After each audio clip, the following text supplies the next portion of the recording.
This is the Automotive Repair Podcast Network.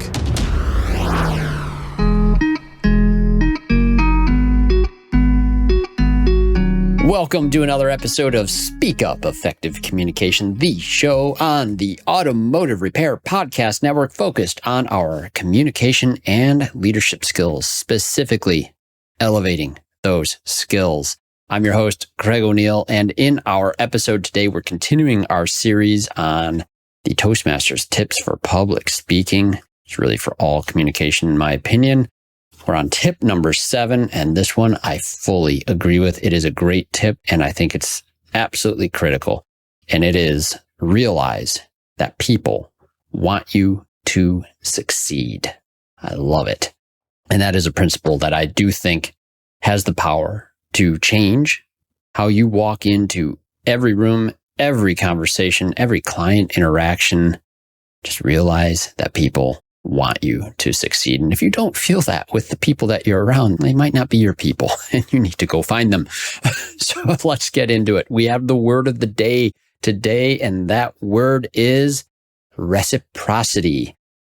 I'm going to stumble on this word and I'm going to use it multiple times in this episode. It's, for whatever reason, it's very hard for me to say, but reciprocity is our word of the day. And we will define that word for you after we have a brief word from our sponsors who make this show possible. Your partner in technology, AutoFlow is able to enhance your client interactions before, during, and after the visit from a single thread. To see how AutoFlow makes it simple, visit autoflow.com. Your trusted companion, ShopDog Marketing, is right by your side, attracting the best customers and building long-term growth. Call ShopDog Marketing today or visit shopdogmarketing.com. Unlock your communication insights with Inbound's AI-powered call analytics for auto repair shops. Learn more at callinbound.com. Okay, we're back, and the word of the day is reciprocity. That is RECIPROCITY. It is a noun. It means a mutual exchange, a relationship where both parties give and receive in kind, where the success of one genuinely contributes to the success of the other. Hold on to that word. It's going to show up everywhere in our episode today. And in our first part, I want to header this with the principle that the audience is not your opponent. And I want to start in Toastmasters, of course, because that's where this principle has really proven true for me. And the point is, it hits the hardest.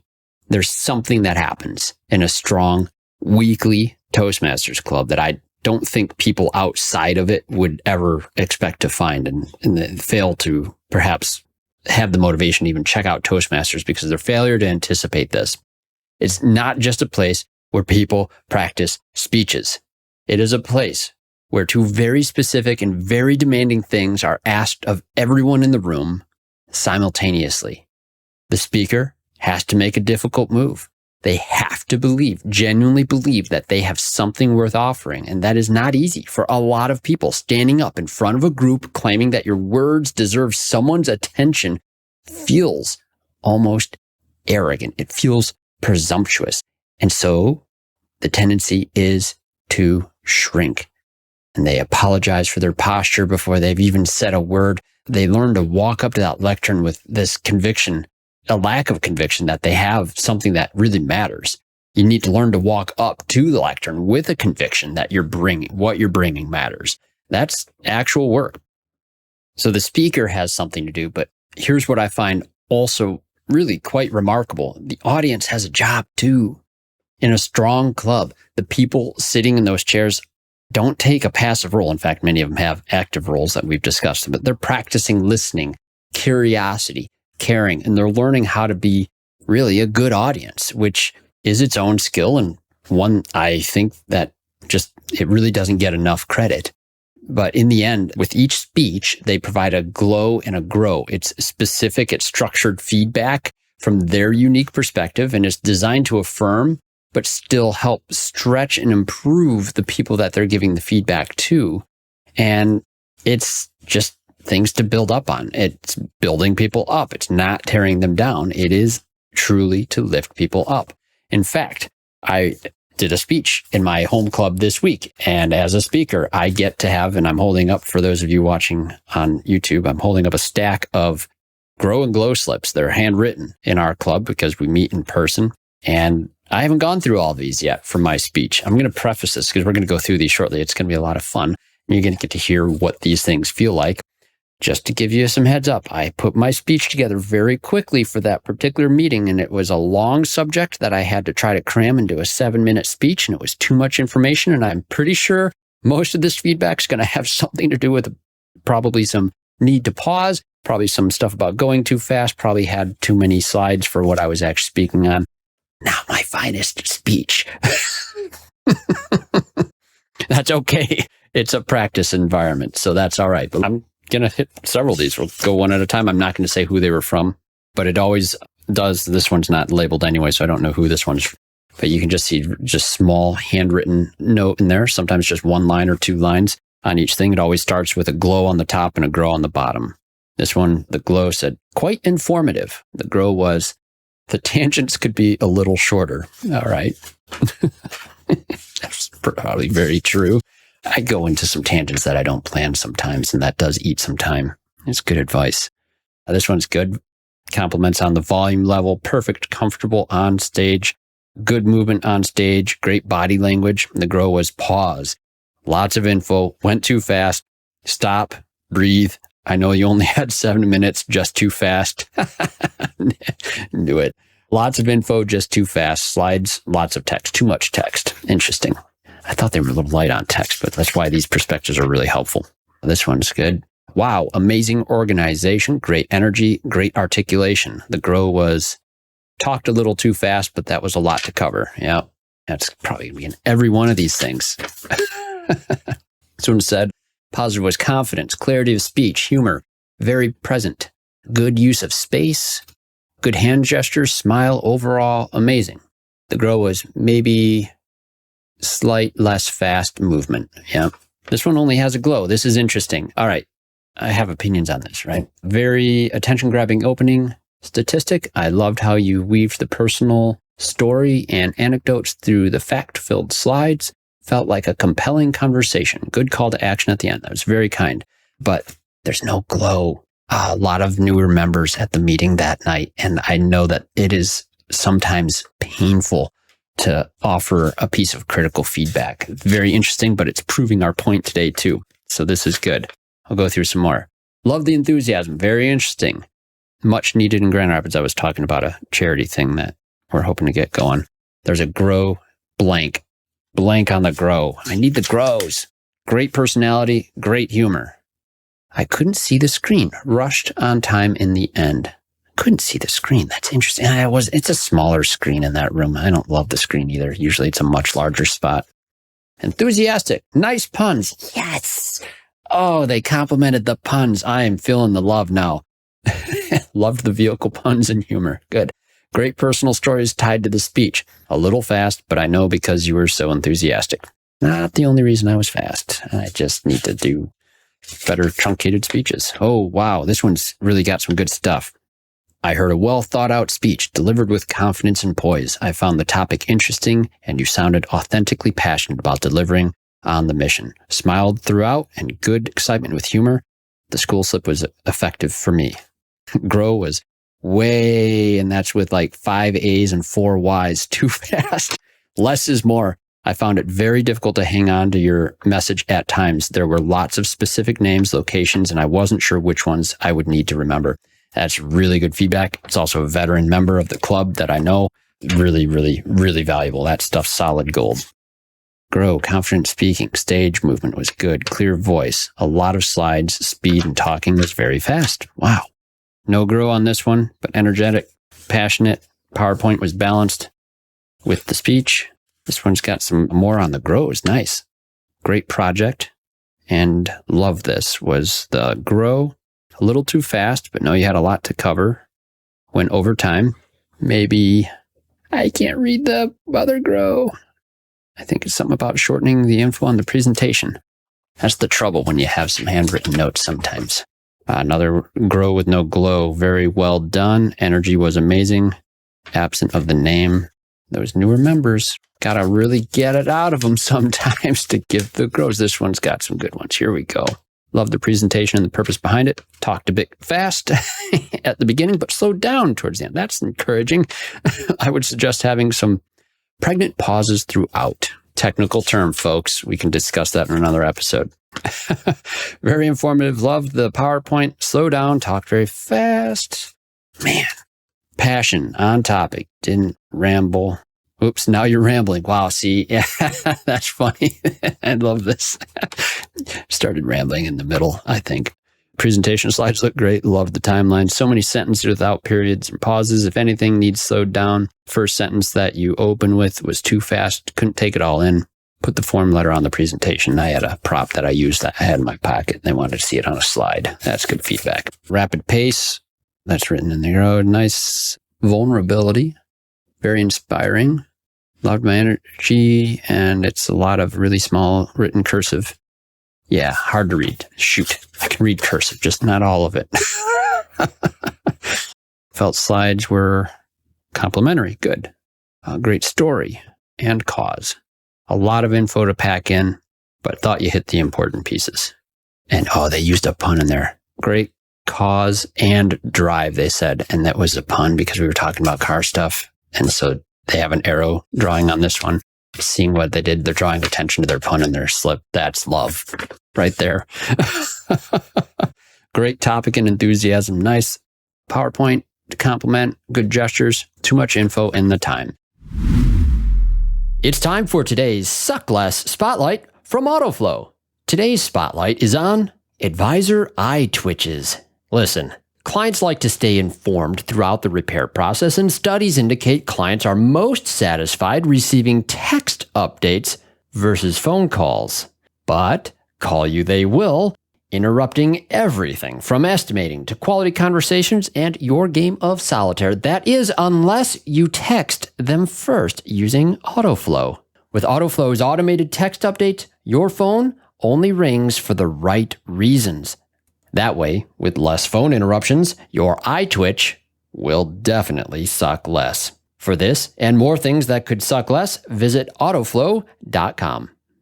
Ready to boost your auto repair shop's success? ShopDog Marketing is here to help you. We put customers first using AI to create standout content that ranks. Harness the power of mobile first and voice search and let our expert team help you sweeten your revenue with more car count. ShopDog Marketing offers a free guide on using AI to drive more repair orders. Get your guide today and watch your auto repair shop thrive. Visit shopdogmarketing.com. Inbound has exclusively served independent auto repair shops with expert communication solutions for years. Now, our robust VoIP platform ensures you stay connected while our industry-leading AI analytics take your business to the next level. We provide the tools you need to understand your customers and optimize every interaction. Choose Inbound. For proven expertise and unmatched innovation, visit callinbound.com and discover the difference we can make. So that's Stack. That's what you get when you go and give a speech with a good, well-attended club meeting.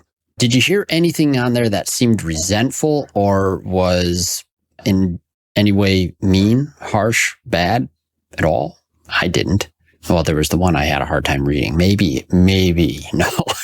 If anything, there's some people that are still uncomfortable with leaving some feedback and reaching into that, right? And look, I've been doing this for a little while now, and some of the younger members, I know when any of us are giving feedback to the veteran members, you have to dig sometimes, but look, there's plenty there. I know I used fillers in multiple spots, and look, no one's just saying, you suck, or I hated it, or anything like critical. There's nothing like that there. I wanted to show those, and we can speed up that portion of this maybe for time here. But my point is, look, there's a lot of emphasis there on the positives and people uplifting what I was trying to do.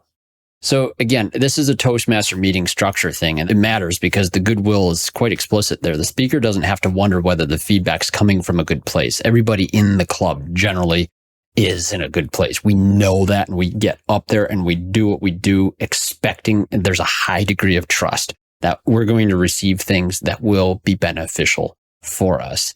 Week after week, people show up and make some of the same commitments to each other on that. That is a perfect example of a weekly practice of reciprocity. When a struggling speaker gets up there, like knees are shaking, voice trembling, maybe losing their place, the room in that context would lean into this, not to judge, because everyone there has felt exactly what that speaker's feeling. Watching someone push through their fear gives other people in the room permission also to confront their fear. And for our younger members, the profound impact that it has when you see a veteran member do a really decent job, and then you have someone who's only been coming for a little while do pretty okay, and then you have one of the newer members. We do 3 speeches every night, and it isn't always experienced down to novice, but sometimes it's all novice speeches too, and that's fine.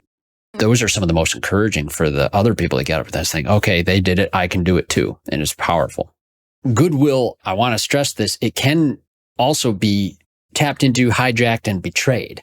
And this is one of those things that I worry about when it comes to industry events in particular. And it stings a little bit because this happens in our industry. You've probably been there, training event, the content's good, you're engaged, you're learning. And then somewhere in the middle of it, the pitch starts and the training is basically been hijacked with a marketing agenda. And you can feel the room change as this turns into a product demo. That openness that brought people in, that they felt, that just evaporates and the social contract is broken. People come to learn, not to be sold to. That's its own kind of failure, though. That is an external one. And so the room has logically turned against something that should not have happened. And that's fair. And that's okay. There's failures like this that a speaker can bring that sabotages this tip, this realization that the people in the room do want you to succeed. You can make it so they don't want you to.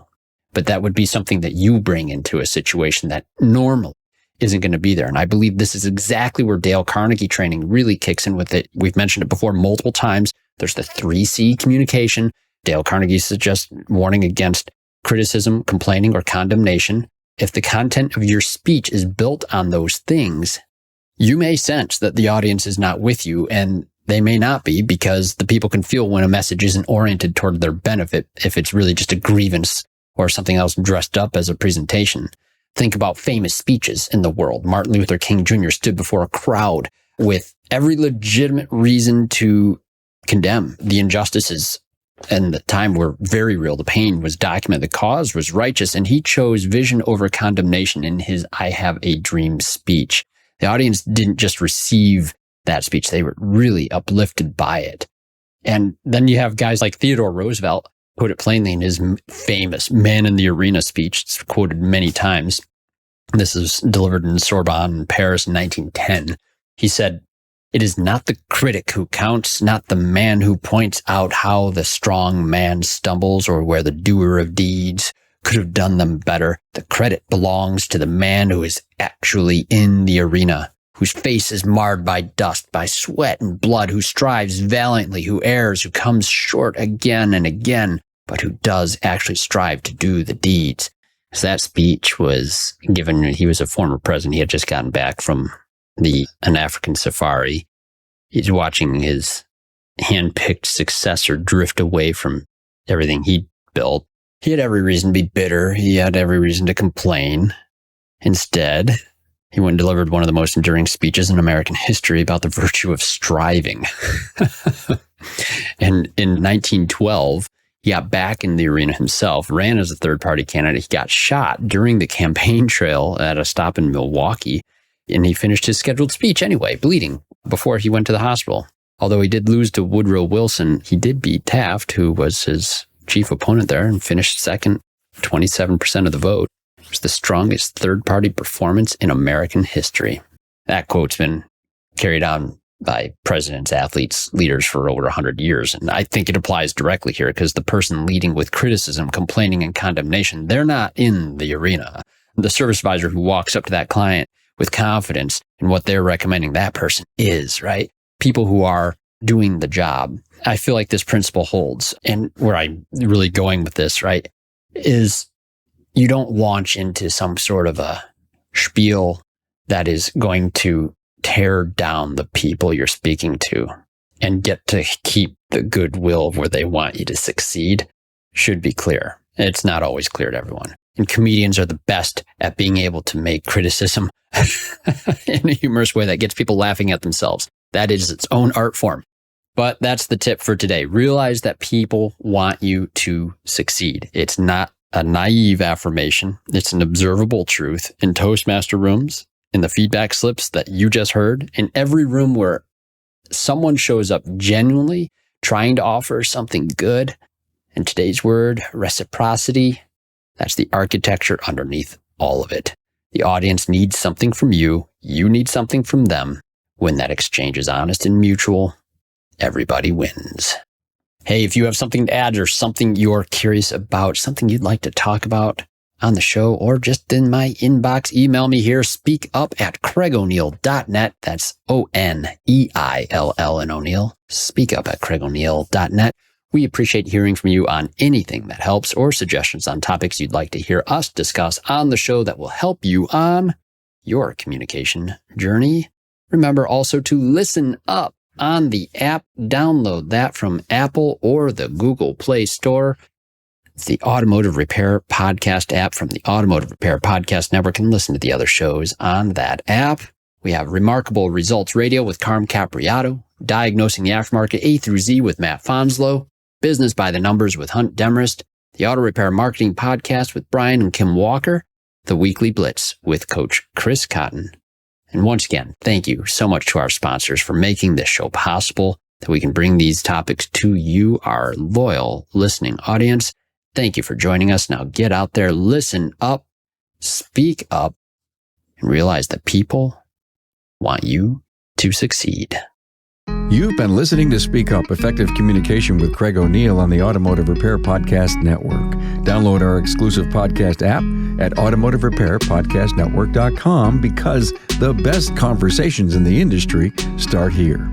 Check the show notes for Craig's YouTube channel and email. Let him know what topics you'd like him to speak up about.